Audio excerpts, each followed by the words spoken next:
আসসালামু আলাইকুম। সবার আগে বাছাই করা 10টি আন্তর্জাতিক খবর জানিয়ে দেব। প্রথমেই থাকছে শিরোনাম। তবে তার আগে অনুরোধ থাকবে ভিডিওটিতে একটি লাইক দিবেন।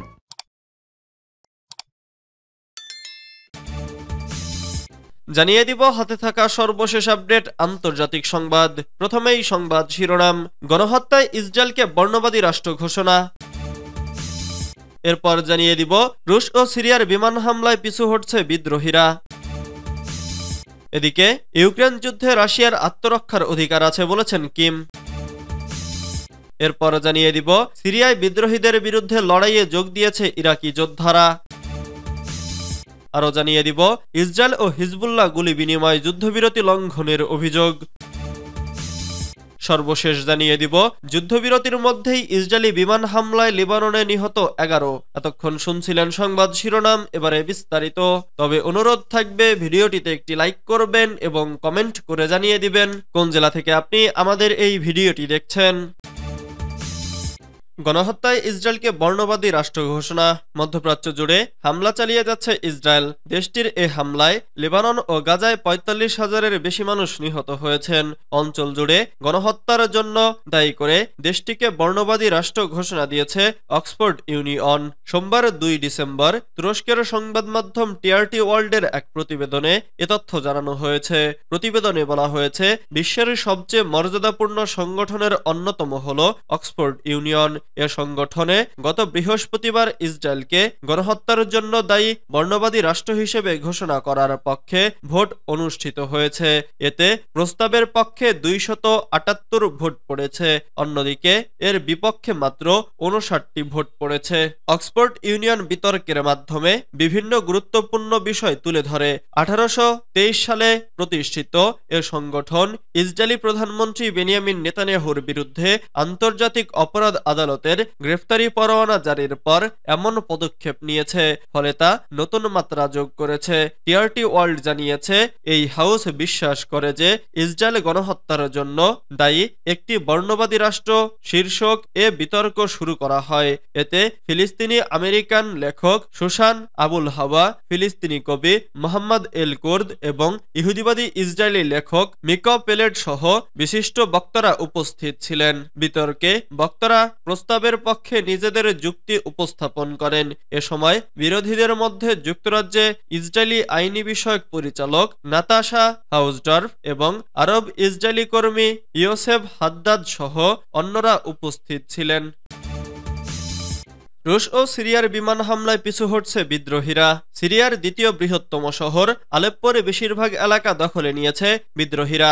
তাদের হামলার কাছে পিছু হটেছে দেশটির সেনাবাহিনী। তবে এবার তাদের পাশে দাঁড়িয়েছে মিত্রদেশ রাশিয়া, ফলে পিছু হটতে শুরু করেছে বিদ্রোহীরা। সোমবার ২ ডিসেম্বর আল জাজিরার এক প্রতিবেদনে এ তথ্য জানানো হয়েছে। প্রতিবেদনে বলা হয়েছে, প্রেসিডেন্ট বাশার আল আসাদের সরকার বিরোধী যোদ্ধাদের অগ্রযাত্রাকে থামাতে রাশিয়া যৌথ হামলা চালিয়েছে।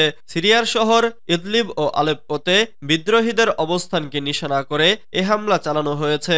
সোমবার এ হামলার পর বিদ্রোহীরা কিছুটা পিছু হটতে শুরু করেছে।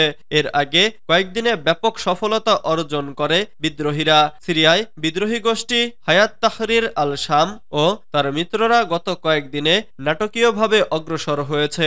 তবে গত ২৪ ঘন্টায় এ গতি কিছুটা শিথিল হয়েছে। আল জাজিরার সাংবাদিক সিনেম কোশেলগু বলেন, সিরিয়ার বিরোধীদের অগ্রগতি অব্যাহত রয়েছে, তবে এটি আগের মতো গতিশীল নয়। গত দুদিনের মধ্যে সংকট নিয়ে আলোচনার কূটনৈতিক প্রচেষ্টা বেড়ে যাওয়ায় গতি কমেছে। ইউক্রেন যুদ্ধে রাশিয়ার আত্মরক্ষার অধিকার আছে বলেছেন কিম। উত্তর কোরিয়ার নেতা কিম জং উন বলেছেন, ইউক্রেন যুদ্ধে মার্কিন যুক্তরাষ্ট্রের সরাসরি সামরিক হস্তক্ষেপের কারণে ইউক্রেন দূরপাল্লার অস্ত্র ব্যবহার করছে। একই সঙ্গে তিনি দাবি করেছেন, রাশিয়ার জন্য এখন আত্মরক্ষার অধিকার রয়েছে এবং মস্কোকে শত্রুপক্ষকে কঠোরভাবে প্রতিশোধ নিতে হবে।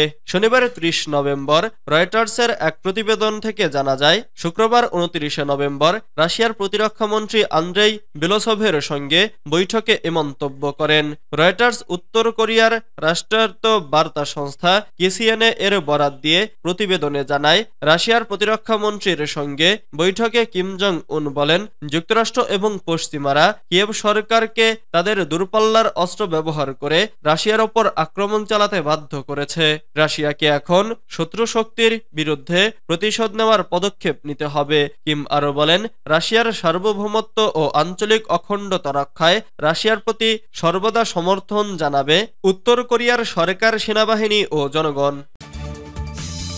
সিরিয়ায় বিদ্রোহীদের বিরুদ্ধে লড়াইয়ে যোগ দিয়েছে ইরাকি যোদ্ধারা। বিদ্রোহীদের বিরুদ্ধে লড়াই করতে সিরিয়ায় প্রবেশ করেছে ইরান সমর্থিত শত শত ইরাকি যোদ্ধা। সোমবার 2 ডিসেম্বর নিরাপত্তা সূত্র জানিয়েছে, সিরিয়ায় প্রেসিডেন্ট বাশার আল আসাদের বিরুদ্ধে বিদ্রোহীদের দমন করতে রুশ বিমান বাহিনীর সহায়তায় ইরানের মিত্র আঞ্চলিক মিলিশিয়া গোষ্ঠীগুলো গুরুত্বপূর্ণ ভূমিকা পালন করছে। তবে লেবাননের হিজবুল্লাহ গোষ্ঠীর এখনই এই যুদ্ধে যোগ দেওয়ার কোনো পরিকল্পনা নাই বলে জানা গেছে। ব্রিটিশ বার্তা সংস্থা রয়টার্স এ খবর জানিয়েছে। ইরাকি ও সিরিয়ান সূত্র নিশ্চিত করেছে, সিরিয়ায় আরও ইরান সমর্থিত ইরাকি যোদ্ধা মোতায়েন করা হয়েছে।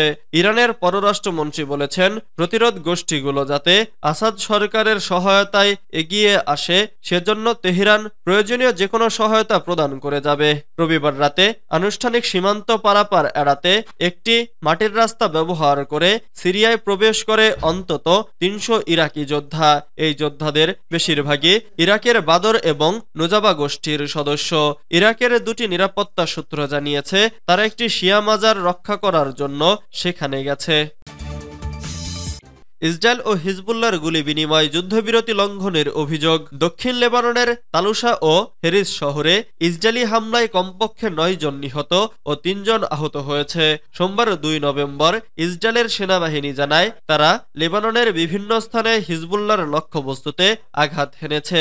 একই দিন লেবাননের কর্তৃপক্ষ জানিয়েছে, দক্ষিণ লেবাননের অন্যান্য অঞ্চলে ইসরায়েলি হামলায় আরও 2 জন নিহত হয়েছে। ইসরায়েলের সর্বশেষ হামলার পরপরই হিজবুল্লাহ ইসরায়েলকে যুদ্ধবিরতি লঙ্ঘনের অভিযোগ করে। শেবা ফার্মস এলাকায় ইসরায়েলি সেনা অবস্থানের ওপর ক্ষেপণাস্ত্র নিক্ষেপ করে তারা। ইরান সমর্থিত গোষ্ঠীটি এ হামলাকে প্রতিরক্ষামূলক সতর্কতা হিসেবে উল্লেখ করেছে। ব্রিটিশ বার্তা সংস্থা রয়টার্স এ খবর জানিয়েছে, নিহতদের মধ্যে একজন সরকারি নিরাপত্তা সদস্য রয়েছেন, যিনি দায়িত্ব পালনকালে প্রাণ হারান। যুদ্ধবিরতির মধ্যেই ইসরায়েলি বিমান হামলায় লেবাননে নিহত 11। গত সপ্তাহে হিজবুল্লাহর সঙ্গে যুদ্ধবিরতিতে সম্মত হওয়ার পর লেবানন জুড়ে বৃহত্তম বিমান হামলা চালিয়েছে ইসরায়েল। সোমবার এ হামলায় কমপক্ষে 11 জন নিহত হয়েছে। লেবাননের স্বাস্থ্য মন্ত্রণালয় জানিয়েছে, দক্ষিণাঞ্চলীয় হারিস গ্রামে ইসরায়েলি বিমান হামলায় 5 জন নিহত এবং 2 জন আহত হয়েছে এবং তাল্লোসা গ্রামে আরেকটি বিমান হামলায় 4 জন নিহত এবং 2 জন আহত হয়েছেন। মঙ্গলবার 3 ডিসেম্বর এক প্রতিবেদনে এ খবর দিয়েছে বিজনেস স্ট্যান্ডার্ড। এতে বলা হয়েছে, গত বুধবার 60 দিনের যুদ্ধবিরতি কার্যকর হওয়ার পর হিজবুল্লাহ প্রথমবারের মতো ইসরায়েলি বাহিনীকে লক্ষ্য করে নিক্ষেপ করে। এর জেরে বিমান হামলার জবাব দিল ইসরায়েল।